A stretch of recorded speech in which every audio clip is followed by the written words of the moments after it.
99 hustles. 99 hustles.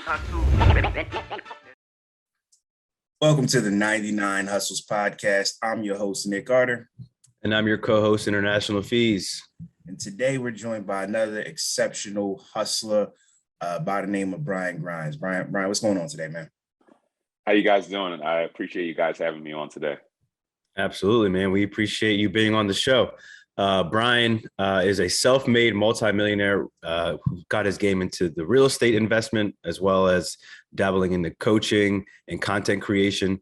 He's the founder of 24/7 Cashflow University, teaching students how to create passive income and escape their that 9-to-5 desk job race. So, Brian, before we get into the specifics of what you're currently doing, why don't you take us to the beginning and how you got it started into the entrepreneurial space? I think I was kind of raised by two entrepreneurs. So I would say my first entree into the entrepreneurship and the real estate were kind of early on. So from the real estate standpoint, when I first got to Philly, I lived with my grandfather for a while, and my great grandmother, she deeded us a property. So she deeded a property over to my mother that was a shell. So it's just a complete shell. I'm maybe 6 or 7 years old, right?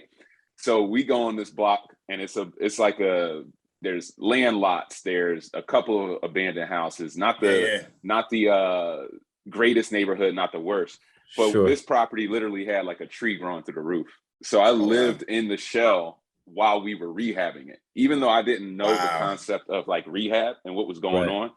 That's what was going on. So that was kind of my first, foot into full gut renovation, was at that early age. Both of my parents were entrepreneurs, worked for themselves for large periods of their life. They kind of would go in the corporate, out of corporate. So I was always used to that type of an environment where you eat what you kill. You go out, you hustle, you make the money, and you just make it happen, essentially. Right. Like you do whatever it takes to make it happen. So that was always on the table for me. I was a Philly basketball guy, Allen Iverson era. So grew up around that time. Best era to grow up. Best era. Yeah, it was the best. We're over in Harrisburg, man. Yeah. But the energy was all in PA, man. It was crazy. Oh, for sure. Yeah. I remember, all summer you get on your bike. Sixers camp. I get on my bike in the morning, ride to the playground. It's 5-on-5 all day at that, at that time, all day. You can play all day. Go to the corner store, get a couple beef patties, an Arizona iced tea, whatever you can scrape together from that change in the couch, and then you keep playing. And that was life. I grew to be about 6'5" at, I'd say like 14, was nationally ranked in basketball. My first game was against Lebron in high school. They flew us out to Akron. We played them at University of Akron, and I actually stripped them at half court and tried to, I was a kid, but I was nationally ranked. I didn't know who he was. There wasn't, YouTube and all the social media. There's no internet like that back then. Yeah, right. Yeah. So I remember my coach, we're in practice, and he's saying, this guy's going to go baseline. He's going to take off for here and dunk on you. And I'm looking at this guy like, you got to be kidding me. Like, we're in high school, man. Nobody's doing that. This guy was, he gave us like 38, 20, 20. Wow. Like it was obnoxious. That was his junior year. So part of his coming out party. But that took me to LaSalle University, played there, played at Columbia, and Columbia transformed my whole mindset. So when I got there, I started to get introduced to these mentors, right? These people who had played sports at Columbia and going on to do bigger things. So my first internship was for an oil trader. He was trading options on the New York Mercantile Exchange, right?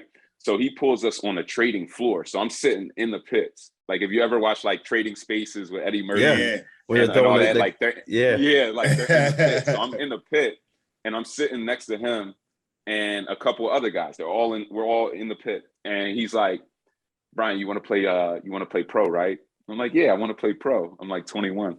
He's like, look, I made more money than Kobe Bryant last year. You see him? He said, you see him? I'm like, yeah. He said he made $80 million last year. I'm Kobe Bryant. He's effing LeBron James. This is the NBA. And it just blew, it just blew everything. And I was just like, because these guys were coming in and they were trading for like 4 hours a day on a tablet and like, forget the market, and going out traveling with their family. And they were making more money than athletes. And it just completely shifted my reality to the point where I understood you can make more money in finance than even the sports. Because when you grow up in that inner city, it's like sports, music, and all these different artistic avenues where these guys were making money with their brain and just like a tablet.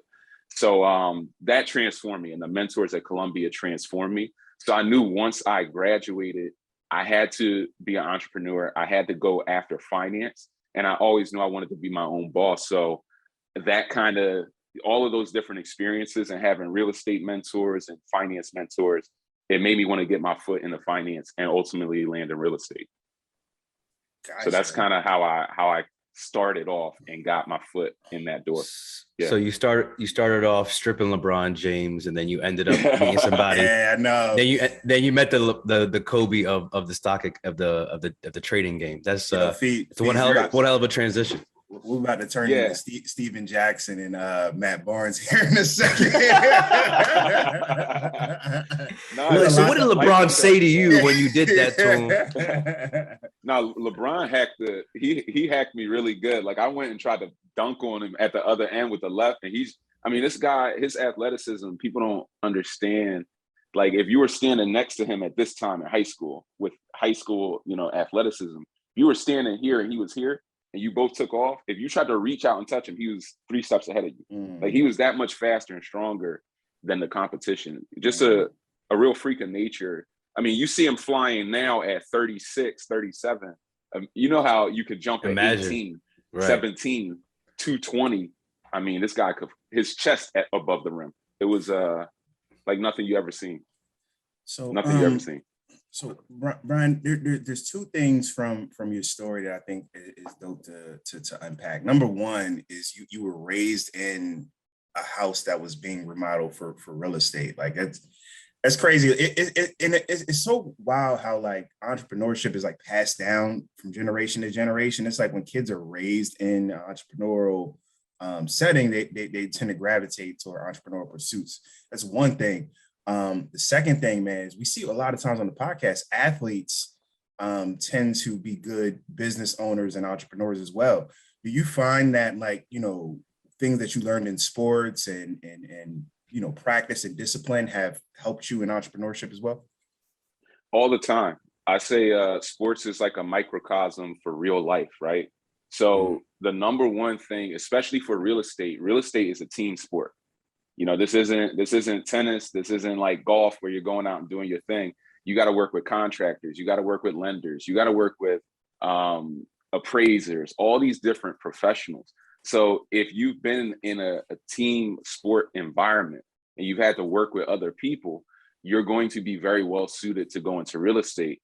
You also, with sports, you get this delayed gratification, right? You don't just start off good at sports. You got to go in and master the fundamentals and put in time, put in that 10,000 hours. So when you're an athlete and you've been maybe cut from a team, or you've had to hit the weight room and get bigger, you play with older people and they beat you up, you had to get stronger.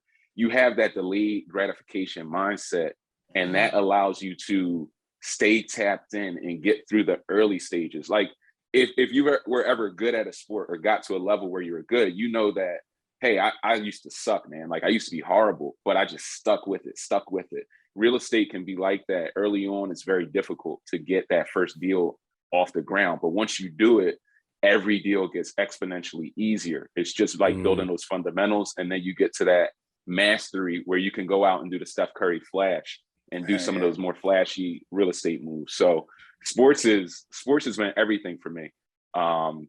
Without sports, there's no way I could be successful in real estate without having that background. Just going through the process that I'm going through. I would say probably like 1 in 3 of the guests that we have on 99 Hustles are college athletes. Like it's such a crazy pattern. Right. And it translates. Like I think that's why there's so much emphasis now on making sure that athletes understand that there are other aspects in life to generate wealth. Because like Brian mentioned, he, you know, his sports career pretty much was in college is where it kind of like, you know, where he transitioned to a different thing. But people that go professional, their whole mindset is strictly sports, right? They're still doing those practices in the field of sports. But like if you can come across a mentor like Brian did that can help you switch that to something else, you already have the work ethic. You already know how to, like he said, delayed gratification. You know that things take time. So, so with that, what was that first real estate deal like? That you know that you could look back and be like, damn, that was pretty bad. The first deal. So I have like two stories in my first deal. My very first deal, and then my first full gut rehab. The first full gut rehab was a nightmare. The first deal I did was a turnkey. So I recommend this for most of my, you know, all of my students and a lot of people who are just getting started in real estate. Go and buy something turnkey. So my mentor, my real estate mentor, he does commercial real estate for Bank of America, like the SVP. Some of his partners are like Magic Johnson, TD Jakes. Oh, wow. He's done deals with Alicia Keys, Jay-Z. So he's a Columbia alum, and I got connected to him through the basketball alumni program, right? Yeah. So he sat me down when I told him, look, I want to go Section 8 properties. I want to buy in Philly. I want to build my community back. And he said, look, if you're going to do it, I'm going to give you this principle. You have to stick by it. I said, okay, what is it? He said, listen, buy where you know, rent to who you know, and you always be successful. And I'm like, really? That's it? Interesting. He said, yeah. And it's the best principle I ever got in real estate from any book, anything. So let me deconstruct it a bit. Buy where you know means buy in a neighborhood that's either like the one you grew up in or like the one you grew up in. So you kind of know this neighborhood intimately. So if I grew up in North Philly, I could go to Baltimore, to West Baltimore. I could buy there because it's like North Philly, right? Or I could go to the Bronx because it's like Philly. So I understand it. Rent to who you know means rent to people that come from the walk of life that you came from, or that are currently in the walk of life that you are in. So you know the tenant intimately because they're like you. And if you do those two things, you're going to be successful because you're buying in neighborhoods that you understand and you're renting to people that you know intimately. You know what makes them tick. You know what's on their mind. And there's a physical connection there with your tenant and with your property that if it's not there, you can become too distant and you won't be successful. So the people who follow this principle are successful in real estate like 100% of the time. And the people who don't are not successful from what I've seen there. So I bought turnkey. Yeah, no, go ahead. No, I was just going to say that makes so much sense because you kind of, you know what to expect. Even like when you said like know who you're renting to, you know what this like a typical story or a pitfall is when you're renting to people that you can relate to. So like you can already put in the back of your mind like, all right, I know if I'm in this area, there's a good chance between like these months of the year, you know, it might be a little slow, or, you know, like you just understand little like nuances that there's no necessarily a blueprint for. Yeah, or like this person might have bad credit, but where I grew up, everybody had bad credit. Right. So that's not necessarily the determining factor of what type of person this person is. So there has to be a second level of underwriting. So I bought turnkey, right? And I bought from this guy. He actually learned how to build houses in prison. So he had been out of prison about 8 years. He decked this house out. So it was a duplex with a finished basement, and he decked the basement out. Like it was like a 1-bedroom apartment, nice little mini kitchen.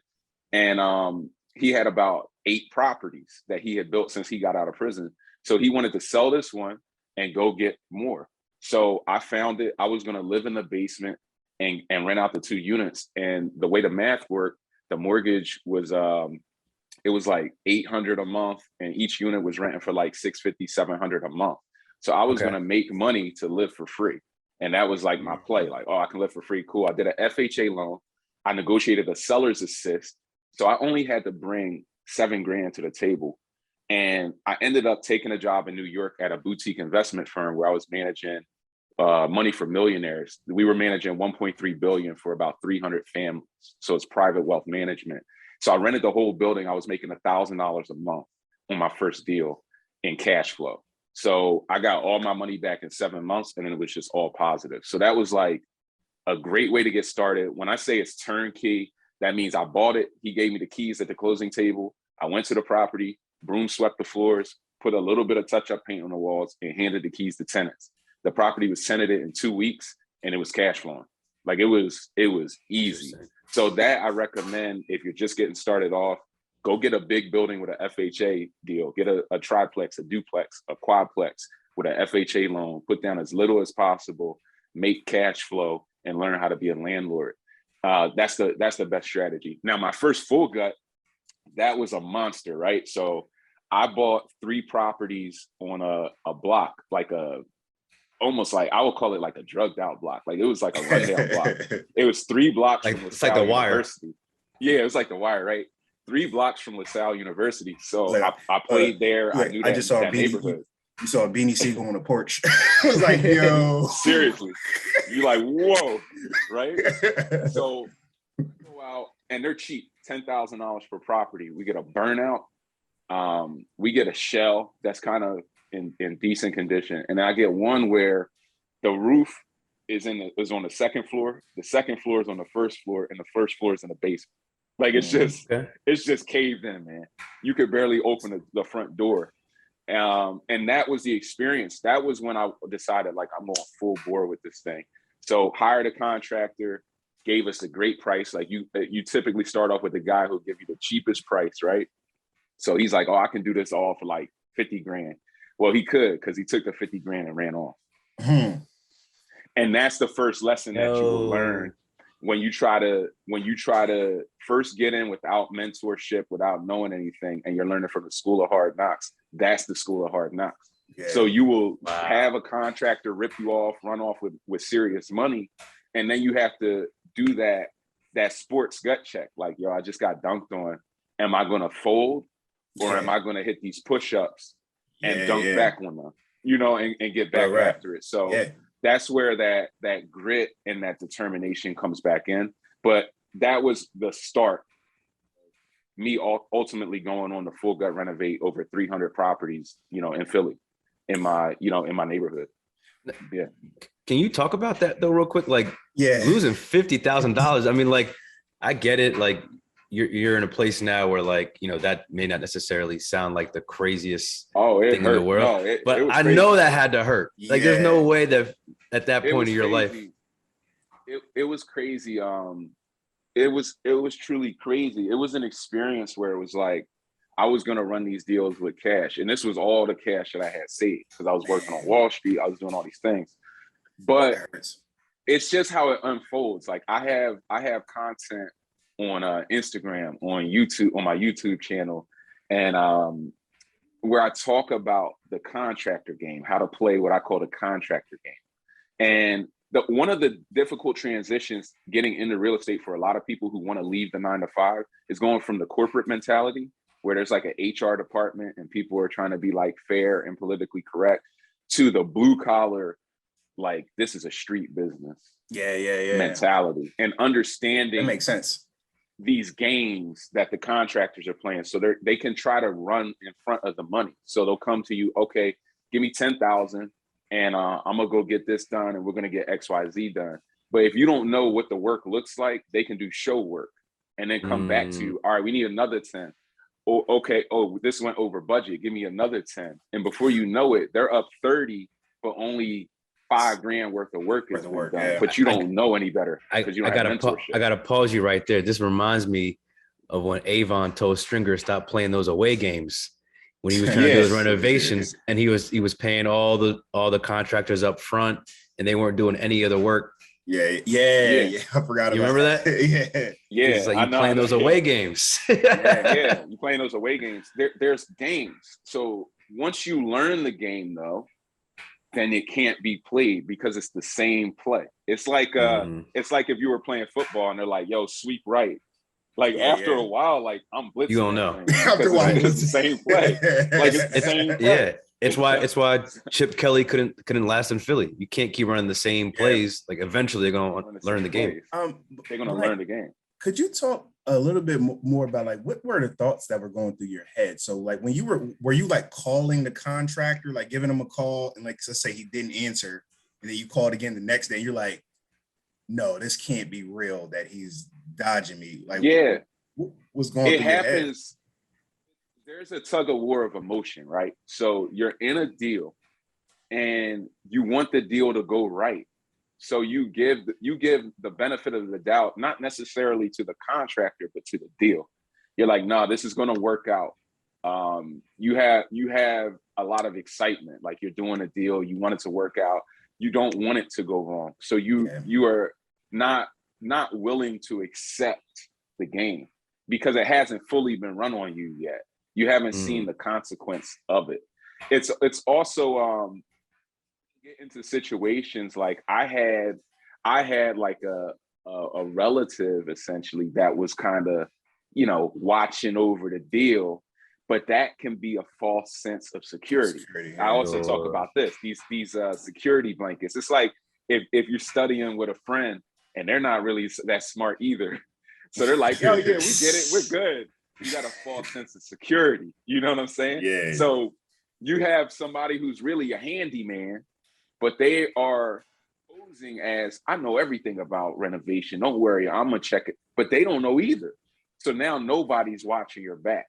So there are like layers to it. Really, on your first deal, when you're doing full gut, you need a mentor. Like right now, I've managed over 150 contractors, 20 plus deals a month at once, 20,000 square foot warehouse, 10 trucks, fleet management software. I programmed out the inventory tracking system. I put over 250 security cameras across North Philly with my team to oversee construction and just vacant properties. I've boarded up over and secured over 250 properties. Like I've done all of these things, so I can tell you how long the sheetrock takes. The sheetrock's going to take a day and a half to hang, 2 days to tape, spackle, and it's going to take a day to dry. Unless we're in the winter. If we're in the winter, it's going to take 3 days. But if I want to accelerate that, I'm going to take the space heaters and put it on the sheetrock all night, overnight, so it can dry faster. In the summer, it's just going to dry naturally because it's 80 degrees out.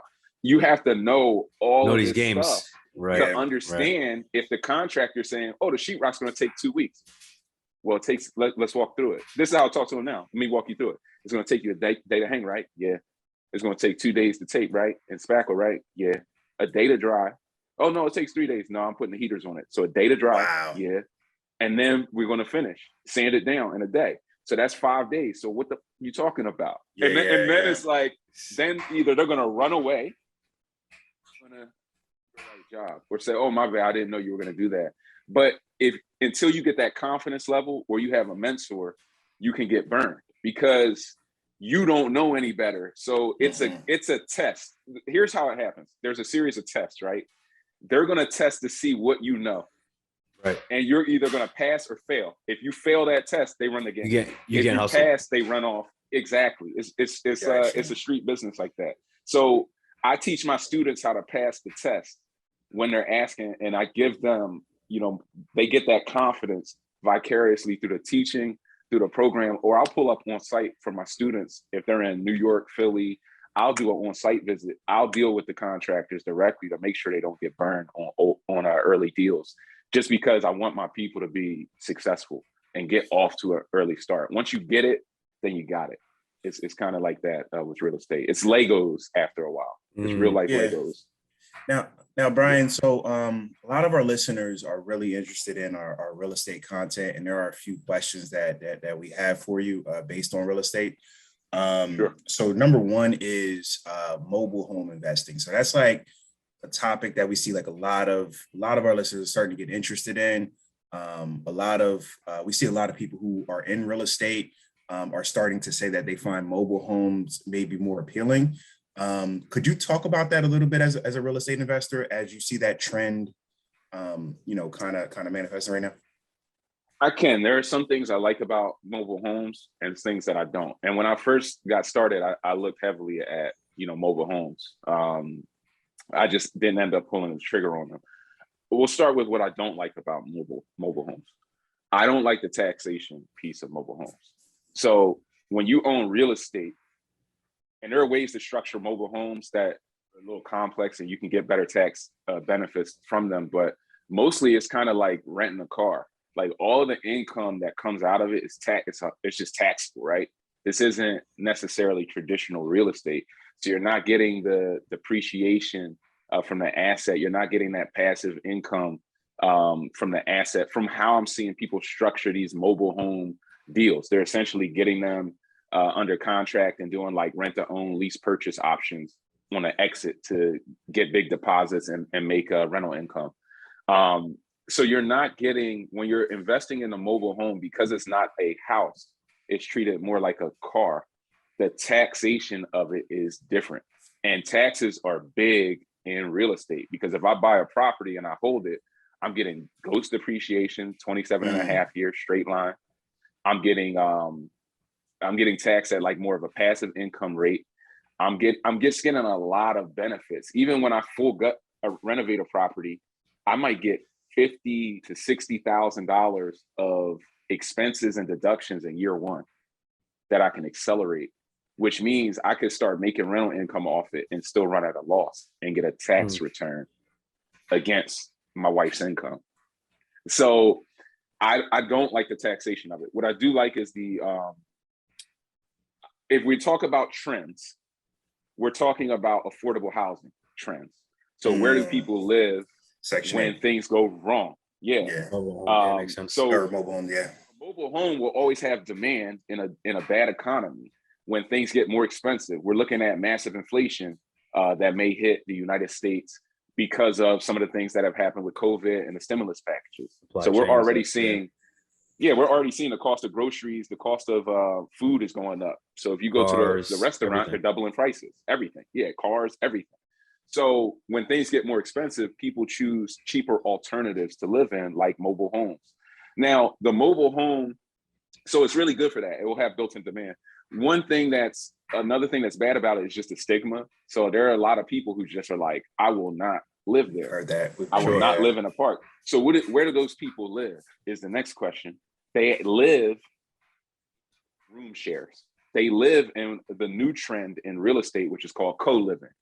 So this is where I go into Philly and I take a row home and I bust it down. I completely gut it and I reframe it into 3 master suites, 3 1 bed, 1 bath master suites.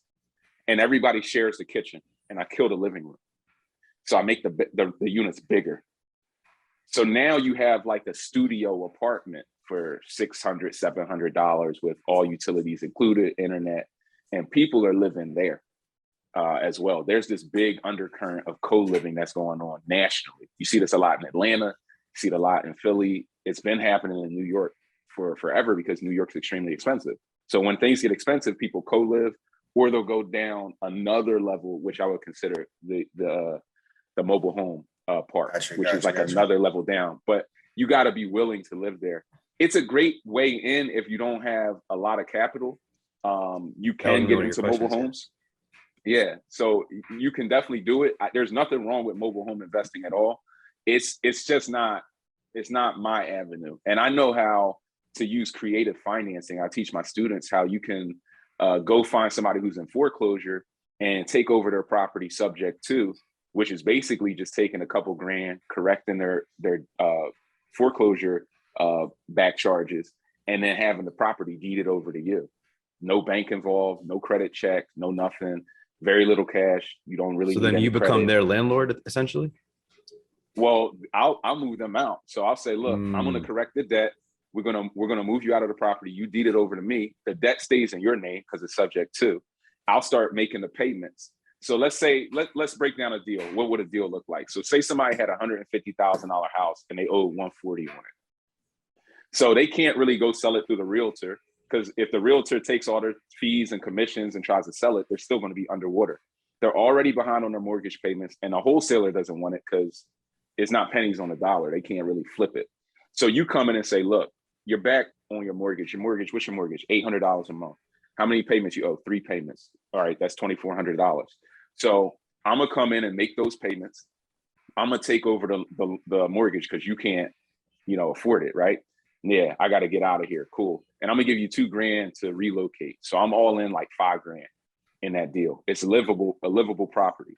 So they take the money, deed the property over to me. The debt stays in their name because it's subject to. So I have this property. I control it now, and I got them moved out, cleaned it out. I then take that property and reposition it to the market as a rent to own, a lease purchase option deal. So now I go and say, hey, do you have bad credit, but you're looking for a property that you can rent to own?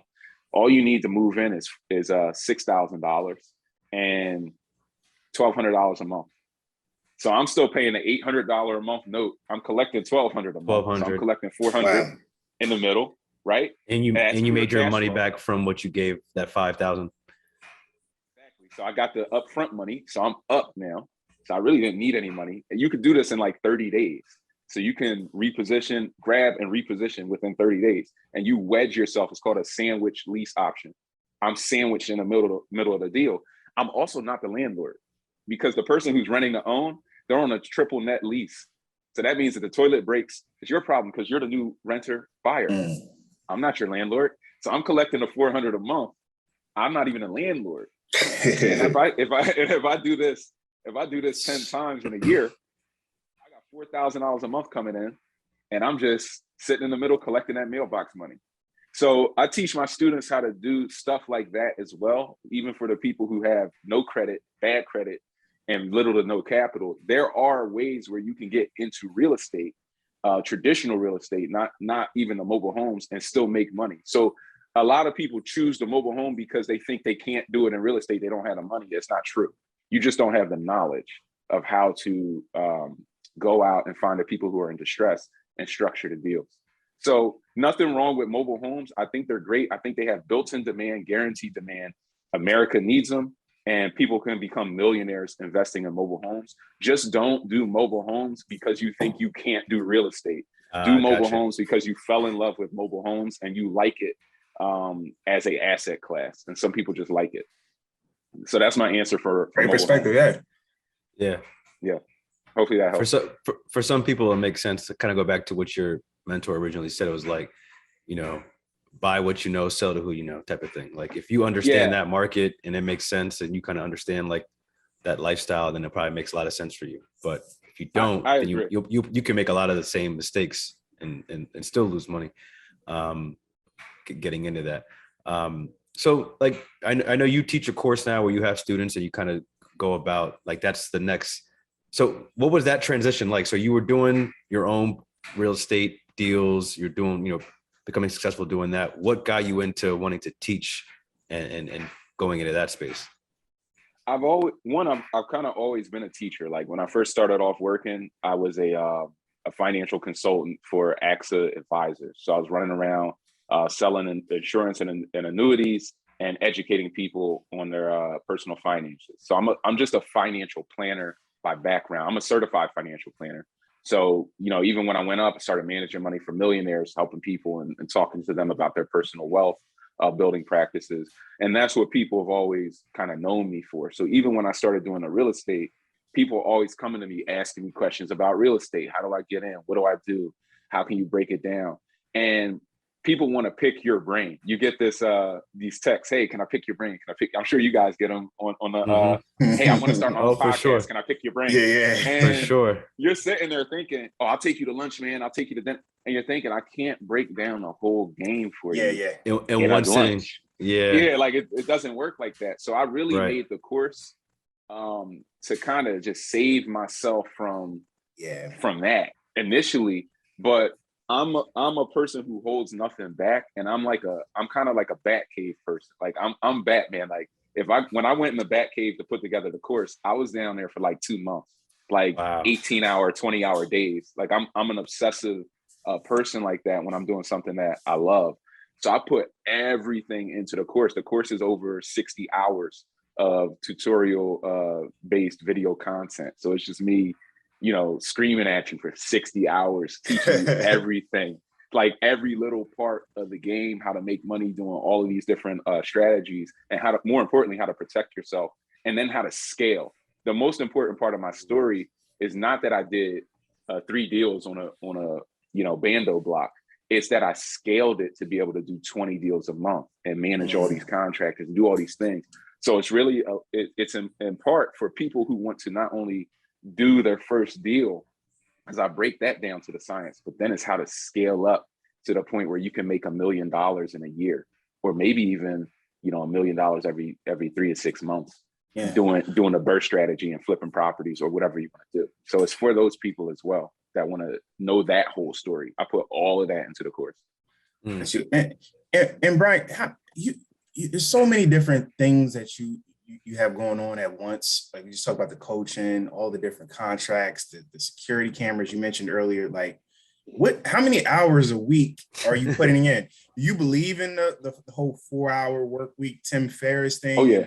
Building a team? And, if so, like, you talk a little bit about, how you structured your team to handle the workload. So virtual assistants is really the way. Like, if you don't have a virtual assistant, and I have a whole section on this in my course, like VAs, where to find them, how much do they cost, how to train them. VAs really transformed my whole work life. Like, when I was first getting started, you don't have necessarily the capital or the knowledge of where to get the VAs. So you do a lot of the work yourself. And I believe in doing the work yourself early on, because you have to learn it intimately to be able to teach it very well. But once I learned things, I'm a very good teacher. Like, even with the finance thing, I was working at a startup in Brooklyn before I quit. That was the last job I quit to do real estate. And they're called Policy Genius. They sell insurance like all over the country. One of the biggest startups, right? I was employee number 23. I ran their call center. So I trained all their agents and was running their call center. If you YouTube Policy Genius, you'll see some of my tutorial videos where I'm like teaching people about insurance and how to structure their life insurance policies, because insurance is another passion. But I know how to train people, bottom line. So my company has about 40 VAs that they handle everything. Wow. And they've been trained. So the VAs, then you start managing them through your smartphone.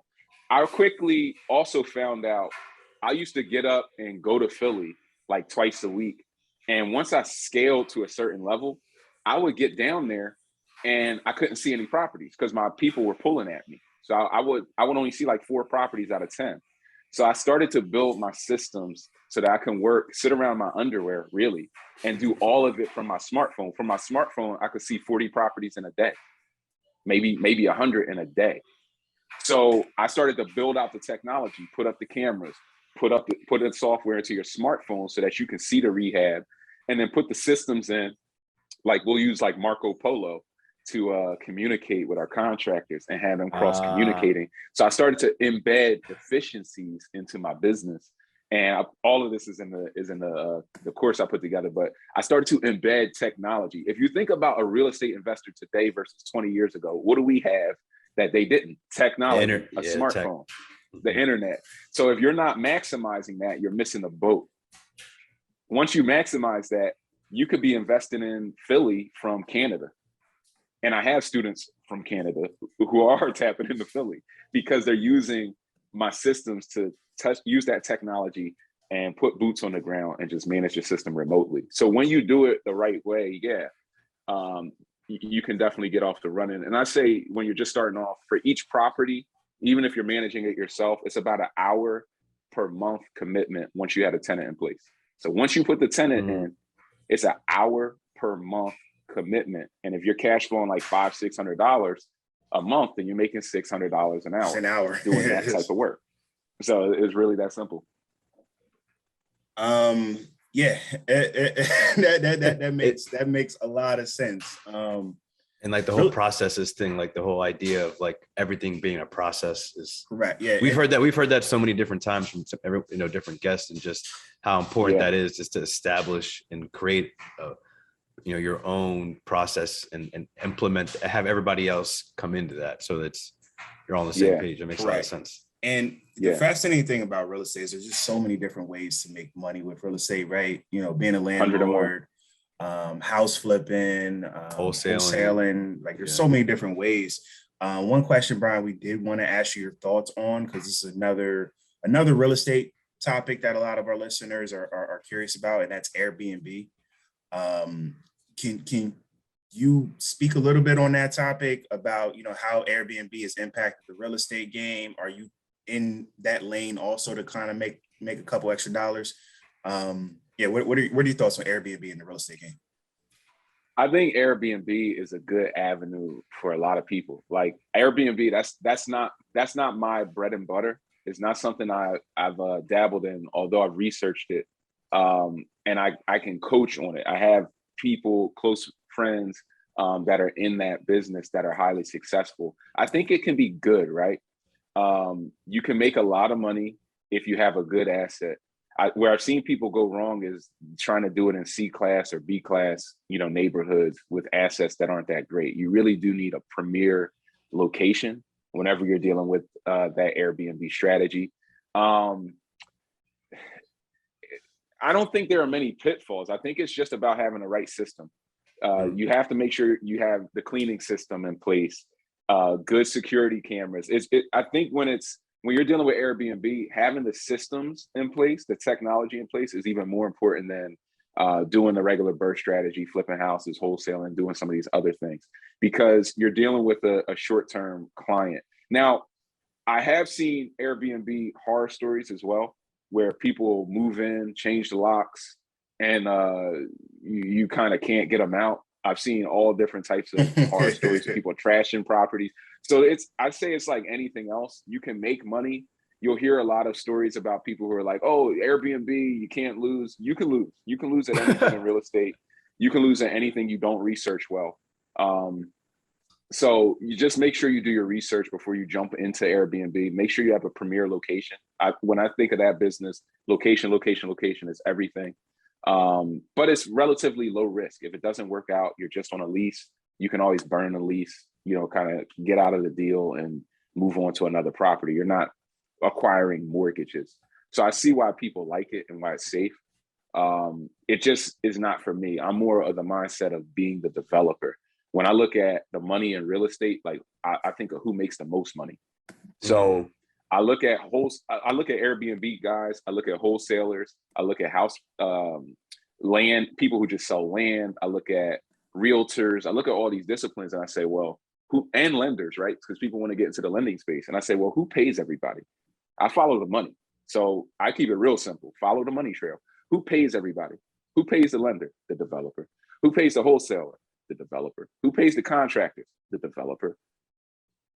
I want to be the developer, because if they can pay everybody, then they must be making the most money, right?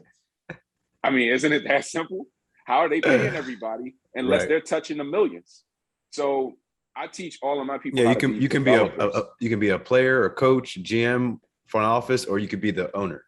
You could be the owner, right? Yeah. Because they're signing the checks. So I teach people how to be the developer, because then you're in total control. He who pays everyone else must be making the most money, as long as they're setting it up. You could be in a downward spiral or losing business structure, but you're typically touching the most money at the end of the day in any event, or you wouldn't be able to pay everybody. So I like Airbnb. I think what it's done for the market has been interesting. There are a lot of markets that are against it. So there are a lot of places in New York you can't do it. Lots of places in even Philly where they're banning it. So it's a fickle market. Like it's not like, there's nothing like owning your building. I'll say that much. Leasing is cool. There's nothing like ownership where you can say it's my way or the highway. And a lot of these municipalities, they're not with that Airbnb strategy long term. Right. So it could go by the wayside. I feel like it might just be too much of a variable for a lot of places where they don't want just random people coming in, partying and leaving type of thing. Yeah, Airbnb is like the landlord business. So it's still heavy real estate. It's not light. It's not weekend work necessarily. It's for hardcore landlords. So if you want to be a super landlord, definitely do an Airbnb. But from a risk perspective, it's lower risk than having mortgages and being on a hook for those. So I see why people are attracted to it. Understood. Makes sense. Yeah. So for someone that's, looking to join your course or to take your course or kind of get your teachings, what would you say is something that they would need in terms of like capital? Like how much do you need to get into this space to be like a successful student of yours? You don't need much capital, because it just depends on the strategy that you're going for. Like if you want to learn how to use creative financing and turn the seller into the bank, and use their cash and credit essentially, then you don't really need much capital to be successful. If you want to start full gut renovating houses and go full in on like full gut development, ground up deals and kind of all of that stuff, you want to start off, I would say at least with around 20,000. And that might even sound low to some people.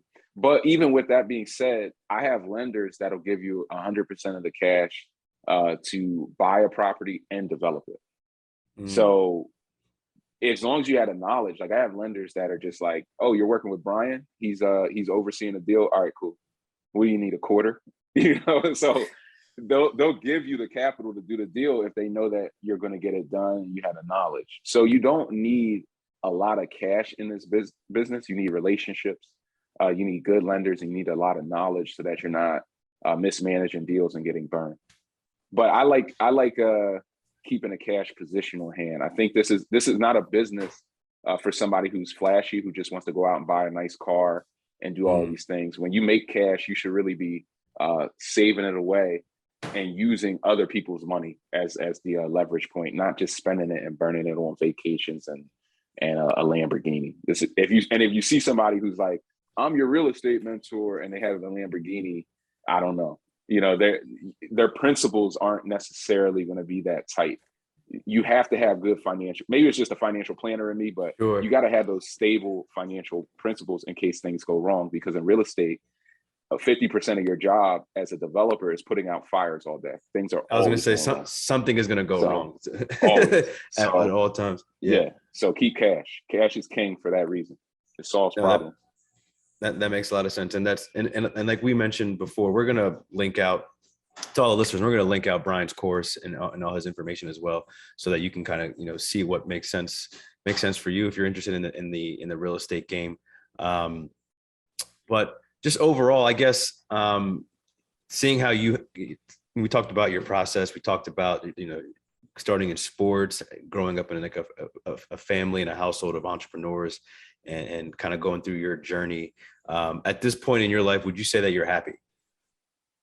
Definitely. I have financial freedom, but and part of that that makes me happy is just having that time. Like I have 2 sons now.